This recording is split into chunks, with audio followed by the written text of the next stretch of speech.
Everyone, আজকে আমি আপনাদের দেখাবো ধনিয়া পাতা ভর্তা। আমি শুধু পাতাটা নিয়েছি। ভর্তাটি বানাবো রসুন কুচি, পেঁয়াজ কুচি, শুকনো মরিচ ও কাঁচা মরিচ দিয়ে।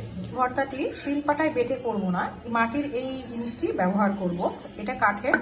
ধনিয়া পাতাটা একটু ভেজে এটার মধ্যে আজকে তৈরি করব আমি ভর্তাটি।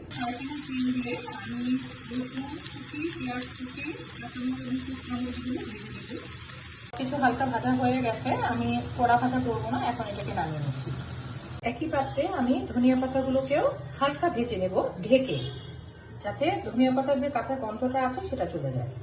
ধনিয়া পাতাটা আমার অলমোস্ট হয়ে গেছে, আমি এটা কড়া ভাজা করিনি। এটার সাথে আমি এখন লবণ অ্যাড করে দিচ্ছি। লবণ অ্যাড করে এটাকে আমি এখন এই মাটির পাত্রে পিষে নেব।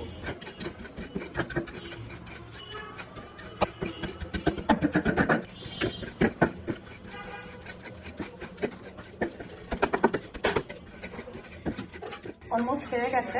ভর্তাটা আপনার পুরোপুরি মিহি হবে না, আপনার শিলপাটায় বাটলে যেভাবে মিহি হয় এটা মিহি হবে না, এটা আধা ভাঙা অবস্থায় থাকবে। এভাবে খেয়ে দেখবেন।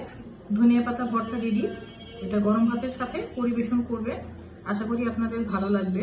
যদি আমার ভিডিওটি ভালো লেগে থাকে কাইন্ডলি লাইক কমেন্ট করবেন, সাবস্ক্রাইব করবেন। ধন্যবাদ।